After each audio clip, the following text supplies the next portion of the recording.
ako personally, I do believe na pag-abot sa panahon, mingawon ka magtanom, kabantay mo kanang mga tao nga naniguang sa trabaho.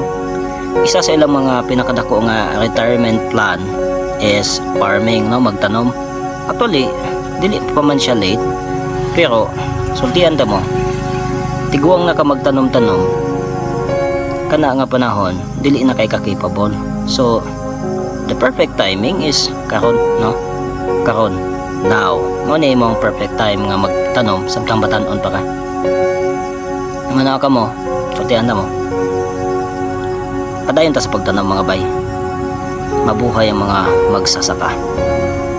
Tara lang mga bay, amping mo kanunay.